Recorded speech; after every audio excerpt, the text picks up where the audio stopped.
Hi guys! Welcome to my YouTube channel or TikTok.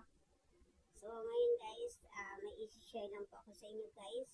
Pero bago natin i-share, bago ko i-share yung naging epektibo na gamot para sa mga panot. Joke lang po.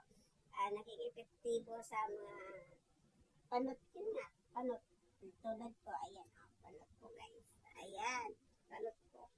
Hindi ko pa ipapakita ito. Itong tinakpan ko. Charing! Dahil panot na panot po itong buhok ko guys. So, yan na guys. So, may gumawa po ako ng idea sa akin lang.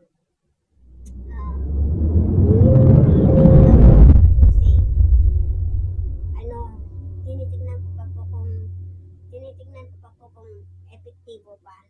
So ngayon nga, ito na nga nangyari. At ipapakita ko sa inyo dahil yun nga lang, hindi ko pa po na ipagpatuloy yung yung pagpagamot at kasi naubusan na ako at saka wala na akong time gumawa at nakalimutan ko po, nawawala sa sarili ko yung gusto kong ulitin, gusto kong gumawa ulit kaso wala sa isipan ko.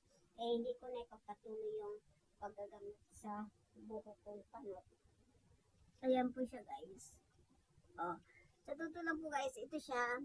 Ayan, panot po yan siya. Hindi naman asin panot. Ito na po yan, tingnan niyo siya guys. Tumubo talaga siya tumubo po talaga siya, umipik. At saka ang tubo niya ay black. Ayan. At saka yan, namumuti na yung buko. So, ito na lang po ang nangyari sa buko. Ayan, tumubo na siya ng maayos.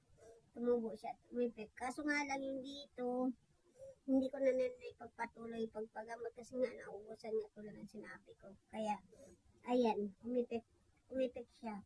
So, ilalagay ko na lang po dito sa video ko kung anong gamot po yung ginawa ko. Or ipapakita ko yung mga video ko na ginawa ko. Paano po? Papakita ko. At so ngayon, may bago naman po akong ginawa na gamot. So, susubukan kong ulit kung maging effective. So, ayan lang po guys. Nakikita nyo ganyan guys ha? Nakikita nyo. So, ito na lang po ang hindi natubuan. So, ayan. Diba? So, may bago naman akong idea.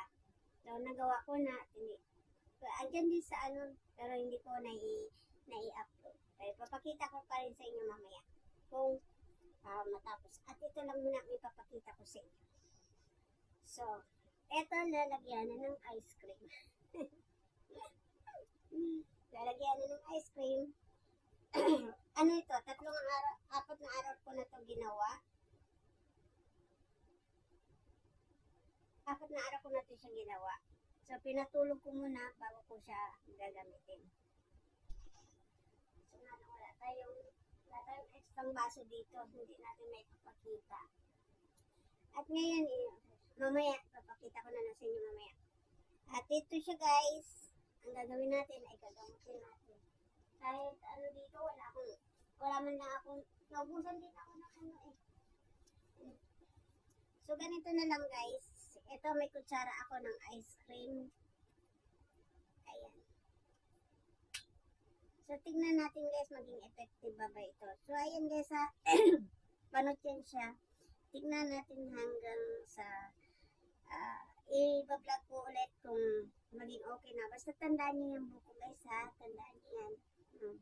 So, ito lang muna ang gagamutin ko. At yung may mga dito wala naman dito. Ito lang ang pinaka-problema ko sa buhok ko. Ayan.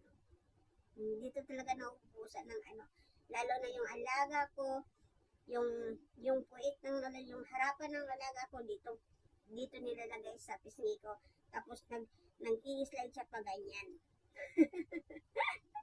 So, nahihila yung buhok na natatanggal yung buhok. So, ngayon ito na guys. Ang nito siya guys, ginawa ko dito guys is luya. Ayan po siya, luya yan. Luya.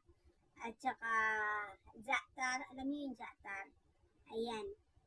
Zatar at saka luya. So, ang mantika niya is olive oil. Zatar na, yung zatar nila na ginawa nila, yung zatar na hindi na nila naubos sa paglagay ng tinapay. So, naisipan ko pong gamitin na ilalagay sa buko. So, kaya ito na po siya, ginawa ko siya. Nakatulog na ito na siguro, I think, hindi lang 4 days, siguro isang linggo na to, bago ko to siya ginamit. Ngayon ko pa lang to siya gagamitin. So, let's go, magsimula na tayo. Ayan. Kasi kung sa spray ito ilalagay, hindi maano ito eh. Masisira yung spray, hindi pwede sa mantika yung spray. Gusto ko sana sa spray. Kaso nga lang, hindi. Mas maganda pa yung kamay atang gagamitin. So, ganito na lang kamay na lang gagamitin natin para mas sigurado. Try natin kung maging mabisa ba siya. Luya lang siya at saka zatar. Ayan. Yung mga hindi yung may sobra-sobra na ginawa nila. So, ayan, nilagay ko na lang. Ginawan ko ng idea para sa buko. Para sa bukong panot. Sa ulo kong panot. So, ayan lang guys. Tingnan natin kung maging magisa ba siya.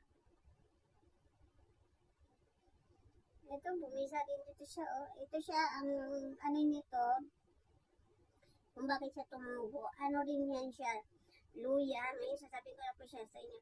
Luya, tapos yung, kaso hindi ko alam yung mga pangalan niya, eh. I-share ko na yun. Gloves, meron pa yung, ano yun, green tea, at saka, ano pa yung para siyang, pag binabad mo siya sa tubig, lumalagkit. Ano siya, seeds, kulay brown. Seeds siya, kulay brown. So, ayan na nga. Tumubo siya. So, ayan na, pwede na. So, ito lang muna ang gagawin natin. Kasi ito, panot na talaga ito. Napapanot na ako. Napapanot na ako. Hindi ko alam kung saan ang galing ito. Sa shampoo ba to, sa tubig. Kasi, itingnan nyo, oh. Suklay ko, oh. Napuno ng buhok, oh. Ayan, oh. Puno ng buhok. Hindi makikita, eh. Ayun lang, oh. Nangingitim ng buhok yan, oh. Tanggalin ko, oh. Tanggalin ko pa, guys, oh.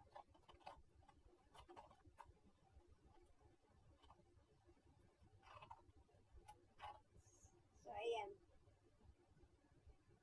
Dami, di ba? So, nakakaano eh. Hindi ko na nalagyan kasi ng gamot. Dati yan, hindi na lumalagas. Eh, hindi ko na nalagyan. So, yan. Pagpatuloy natin, guys.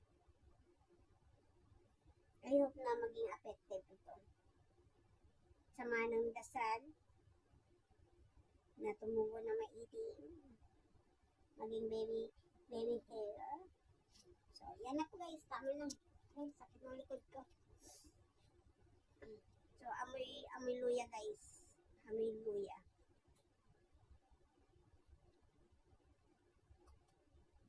Pinali ko na.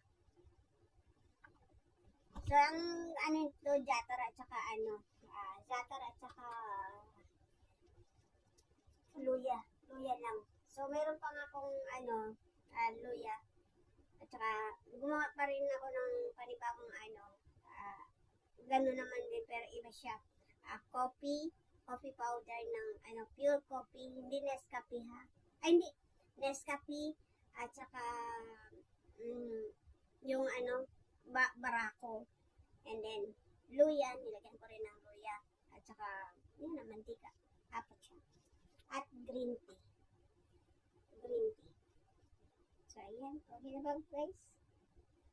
So, tingnan na lang natin sa susunod kung paano po siya gawin. Kung maging effective po pala siya. So, pasensya na guys. Talagang hindi pa ako sanay magsalita. So, pasensya na. So, kayo na po umintindi sa mga